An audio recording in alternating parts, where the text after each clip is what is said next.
Quality मतलब हक natural, विश्वास मतलब हक नेचुरल। ऐसी ही क्वालिटी और विश्वास के साथ हक नेचुरल लेकर आया है केवल और केवल आपके लिए ऐसे प्रोडक्ट जो आपके जीवन में लाएंगे बदलाव, जिसमें shampoo, amla hair oil, conditioner, bath soap ऐसे 10 प्रोडक्ट का एक बड़ा कॉम्बो पैक, जिनकी कीमत है मात्र 1374 रूपए। मगर कंपनी आपके फायदे और प्रचार के लिए आपको दे रही है केवल और केवल 1100 रूपए में।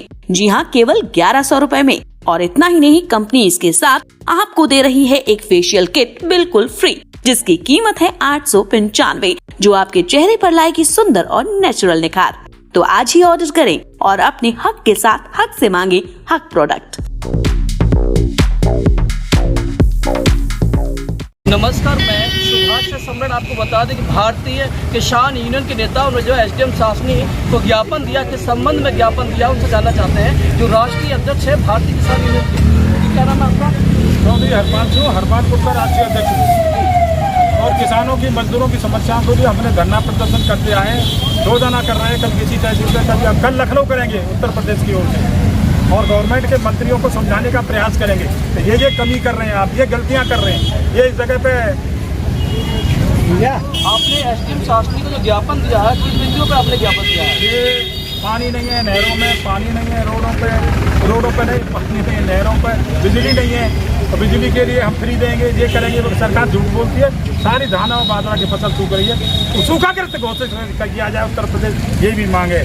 साथ में सड़कें टूटी पड़ी हैं, इनका कोई सुधार नहीं है। और बिजली और हिंदुस्तान की जनता पर टैक्स लाद करके जनता को बर्बाद कर दिया है। ये वापस ने प्राइवेट सेक्टर में देश को बेच दिया है इन्होंने, उसको सरकार अपने नियंत्रण में 13 महीना में मैं जो 13 महीना किसान आंदोलन में काम किया था, उनका केस ला दिया है, उनको केस वापस करा सरकार। तो ये सारी बातों के लिए किसान में हड़ताल का धरना प्रदर्शन तहसीलों पर, जिलों पर, कल प्रदेश की राजधानी लखनऊ में इको गार्डन में होगा। जैसे आपने अभी कहा सरकार झूठ बोलती है, जब बीजेपी भारतीय जनता पार्टी जो है झूठों की सरकार है क्या? पूरी तरह से झूठ बोलती हैं। ऑक्सीजन की कमी की वजह से नहीं मरे कोरोना मरीज, झूठ नहीं बोला प्रधानमंत्री ने, लोकसभा में झूठ बोला, सबके सामने झूठ बोला। ऑक्सीजन का अभाव था इसलिए मर गए लोग, लाखों हजारों लोग मर गए। तो झूठ बोलने में तो मारे रहेंगे, और झूठ बोलने का प्रचार और कर देते हैं, जनता को बहका देते हैं, हिंदू मुस्लिम कर देते हैं। वोट बहका के ले रहे हैं, जनता को कष्ट दे रहे हैं, जनता को बर्बाद कर रहे हैं। हिंदू मुस्लिम के नाम पर वोट ले रहे हैं, हिंदू मुस्लिम के नाम पर वोट ले रहे हैं। आप देख सकते हैं कि भारतीय जनता पार्टी के बारे में इन्होंने कहा है। यहाँ इसी क्रम में मौजूद हैं जो भारतीय किसान यूनियन के महासचिव मौजूद हैं, उनसे बात करना चाहिए। जी, क्या नाम है आपको? राम बाबू सिंह चौहान, महामहिम राष्ट्रपति द्वारा कभी पुरस्कार से सम्मानित भारतीय किसान यूनियन का राष्ट्रीय महासचिव। आज जो सरकार की व्यवस्था है, जो जनता को बिल्कुल बर्बाद करने वाली है, और जनता त्राही मचा रही है, सारी व्यवस्थाएं ध्वस्त हो गई है, सारे सरकारी विभागों को प्राइवेट सेक्टर में दिया जा रहा है, किसानों को गाड़ियों से रौंदा जा रहा है, उनकी आवाज़ दबाने के लिए लाठी, गोला, आंसू गैस, तीनों का प्रयोग किया जाने वाला ये पहली सरकार है जिसने ऐसा किया है। आज देश में जो भुखमरी और बेरोजगारी बढ़ रही है, इसका मुख्य कारण ये है कि कार्यालय से पहले फंड मिलता था उन्हें, अगर वो लिख देते थे चिट्ठी, कोई एमएलए एमपी रिकमेंडेशन कर देता था तो उन्हें प्रधानमंत्री और मुख्यमंत्री विवेकाधीन कोटे से उनके लिए सहायता आती थी, लेकिन वो भी सहायता बंद कर दी। सारी सहायता बंद करते जा रहे हैं। और अब ये कह रहे हैं जो गरीबों को रेवड़ियाँ बांटी जा रही हैं, वो कुछ लोग हैं जो पूंजीपति नीतियों के वाले हैं, वो सुप्रीम कोर्ट में ले जा रहे हैं। अरे तुम्हें ये ध्यान होना चाहिए, जितनी तुम्हारी बिल्डिंग है, प्रधानमंत्री कार्यालय से लेकर राष्ट्रपति भवन तक, ये गरीबों के खून पसीने से बना हुआ है। गरीबों ने पसीना बहाया, जब इसका ईंट लग के ये इसमें मंजिल बनी है।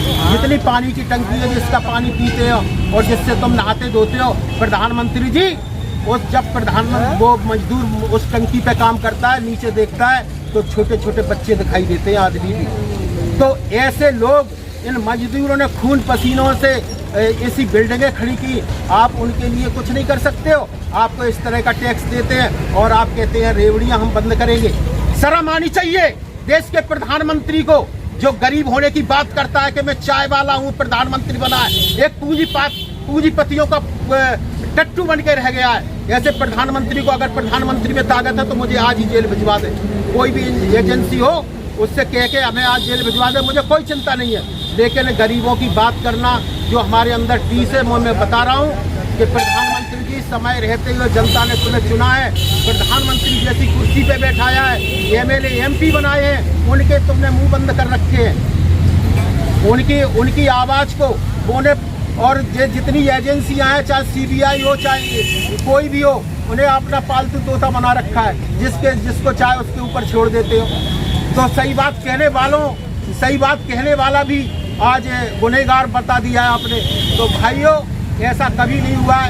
मैंने अपने जीवन में करीब 92 से समाज सेवा कर रहा हूँ, लेकिन कभी ऐसा अत्याचार नहीं देखा कि कहीं जहाँ धरना प्रदर्शन होते हों जंतर मंतर पे या विधानसभा के सामने या कहीं भी वो बंद करवा दिए हों। सरकार के आंख में जरा भी पानी नहीं है किसानों मजदूरों की। और प्रधानमंत्री से समय मांगो तो समय नहीं है। गुजरात का समय देखा मैंने, गरीब जनता से मिलते थे प्रधानमंत्री।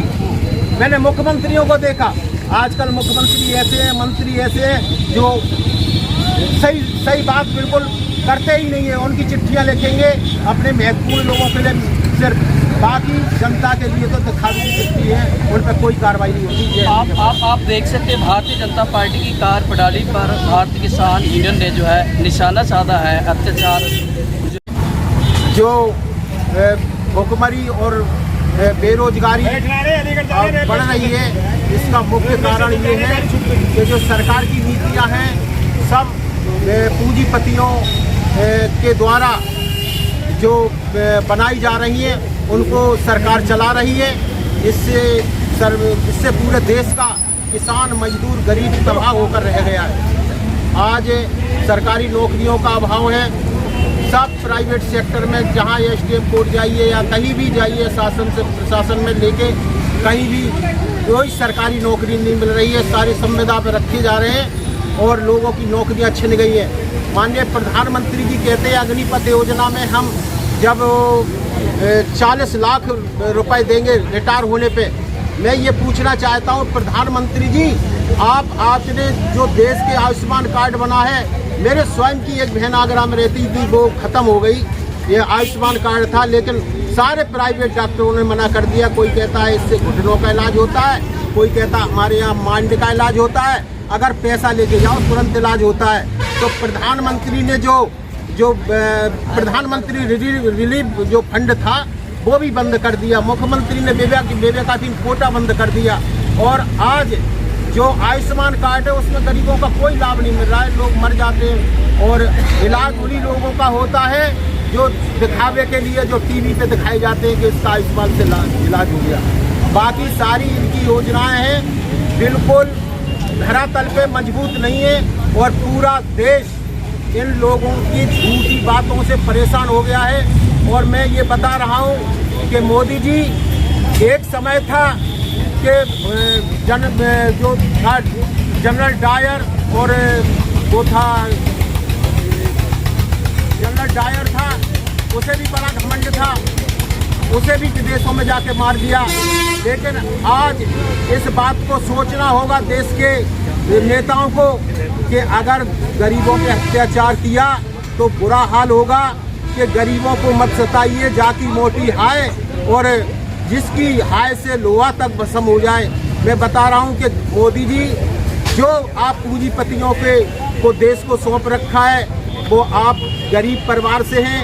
एक चाय बेचने वाले से आप प्रधानमंत्री तक पहुंचे, ये सिर्फ गरीबों की दुआओं का असर है, ये पूंजीपतियों का असर नहीं है।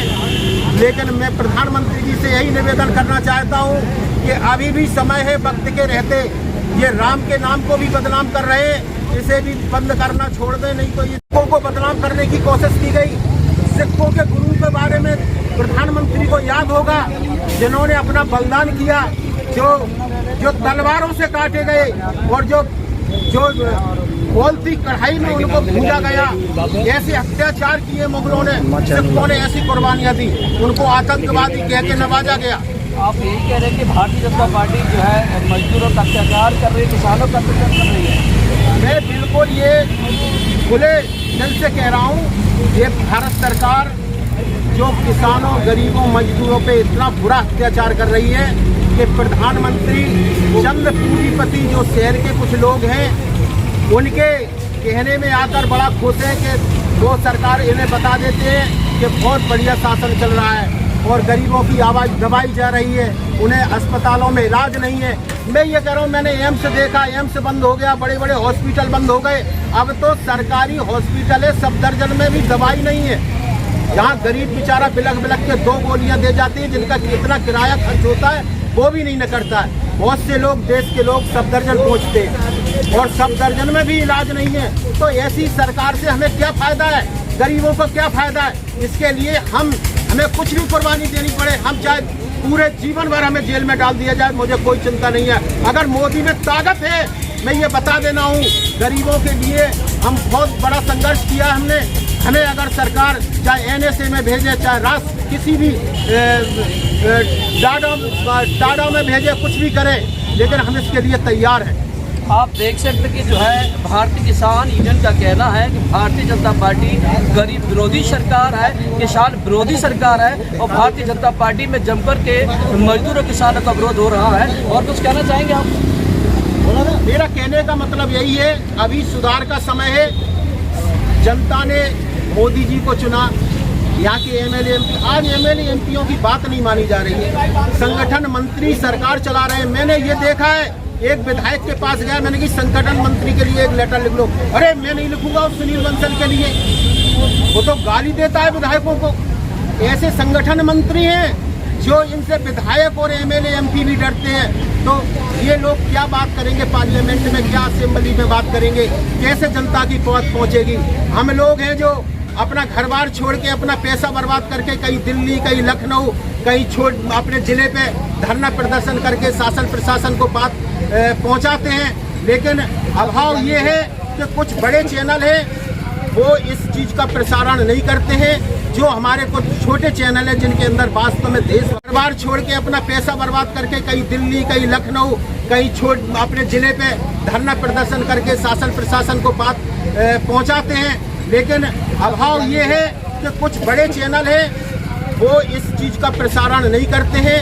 जो हमारे कुछ छोटे चैनल हैं जिनके अंदर वास्तव में देशभक्ति की भावना है, वो लोग जनता की आवाज़ को और सरकार तक पहुंचाते हैं। और सरकार सुने ना सुने वो सरकार के ऊपर है। मोदी जी, अभी भी समय है, अभी भी सुधर जाओ।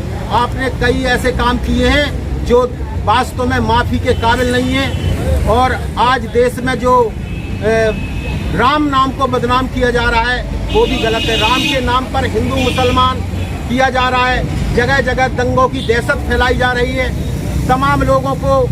अब ये शक्तियाँ कौन है, इन लोगों को पता लगाना चाहिए। आज मैं ये बता रहा हूँ, आज गौवंश से हमारा जो गौ माता है, जिसे वो कहते हैं सुमरो उस मैया को जो पार लगाए नैया को, आज गौशाला में भुखमरी के कगार पे वो मर रही हैं। और ये मुख्यमंत्री जी और प्रधानमंत्री जी से ये निवेदन करना चाहता हूँ, इसमें 62 करोड़ देवताओं का वास है, वो भूखी मर रही हैं और उन्हें जेल में डाल रखा है आपने। आप लोगों को भी भगवान जेल में डालेगा, एक समय ऐसा भी आएगा। क्योंकि जो हमारे देश की पूजनीय है, हमारे हिंदू देवताओं के 62 करोड़ देवता हैं जो उसमें गाय में वास करते हैं, आज वो गौशाला में बंद करके उन्हें भूखों मारा जा रहा है। अगर तुमने अच्छा काम किया है, फसल बचाने के काम किया है, मैं किसानों की बात करता हूँ, ये बढ़िया बात है। लेकिन गाय जब भुखमरी की स्थिति में देखता हूँ, उनकी कोख से कोख लगी होती तो बड़ा दिल दुखता है। अब हमारे पास तो इतना पैसा है नहीं कि मैं वहाँ भूसा डलवा दूँ। अरे गलती तुम्हारी है, तुम लोगों ने उन्हें बंद किया है, तुम लोगों ने गौशाला खुलवाई, लेकिन उनके लिए पर्याप्त आहार की व्यवस्था नहीं की, ना पानी की व्यवस्था। पानी की व्यवस्था तो हो सकती है, लेकिन मैंने ये देखा कोख से कोख लगी हुई है, बेचारी ऐसी आंसुओं की धार बह रही है उनके। तो ऐसी विडम्बना है ऐसी सरकार में जो हिंदू तत्व की बात करती है। आज तक हिंदू तत्व के कोई भी कानून लागू नहीं हुए। आज हिंदू मही के मही है, कोई भी हिंदुओं को बचाने की कोशिश नहीं की जा रही है। कहीं हिंदू मार दिया जाता है, उसे टेलीविजन पे दिखा दिया जाता है। भाइयों, ये सरकार की नीतियां हैं कि हिंदू मारा गया, पूरे मुसलमानों को कान खड़े सतर कर दिए जाते हैं। तो भाइयों, ये सिर्फ दहशत फैलाने की बात है। अरे किसमें ताकत है कि हिंदुस्तान का मुसलमान देशभक्त नहीं है? अरे देशभक्त नहीं है, पाकिस्तान के नारे लगाता, उसे तुरंत बंद करिए, एनए से लगाइए, उसे जेल भेजिए। और जो भी मुसलमानों के लड़के हों चाहे हिंदू कोई भी हो, उन्हें अपना पालतू तोता बना रखा है, जिसको चाहे उसके ऊपर छोड़ देते हो। तो सही बात कहने वाला भी आज गुनहगार बता दिया है आपने। तो भाइयों, ऐसा कभी नहीं हुआ है। मैंने अपने जीवन में करीब 92 से समाज सेवा कर रहा हूँ, लेकिन कभी ऐसा अत्याचार नहीं देखा कि कहीं जहाँ धरना प्रदर्शन होते हों जंतर मंतर पे या विधानसभा के सामने या कहीं भी वो बंद करवा दिए हों। सरकार के आंख में जरा भी पानी नहीं है किसानों मजदूरों की। और प्रधानमंत्री से समय मांगो तो समय नहीं है। गुजराल का समय देखा मैंने, गरीब जनता से मिलते थे प्रधानमंत्री। मैंने मुख्यमंत्रियों को देखा, आजकल मुख्यमंत्री ऐसे हैं, मंत्री ऐसे हैं जो सही बात बिल्कुल करते ही नहीं है। उनकी चिट्ठियां लिखेंगे अपने महत्वपूर्ण लोगों के लिए सिर्फ, बाकी जनता के लिए तो दिखावी चिट्ठी है, उन पर कोई कार्रवाई नहीं होती है।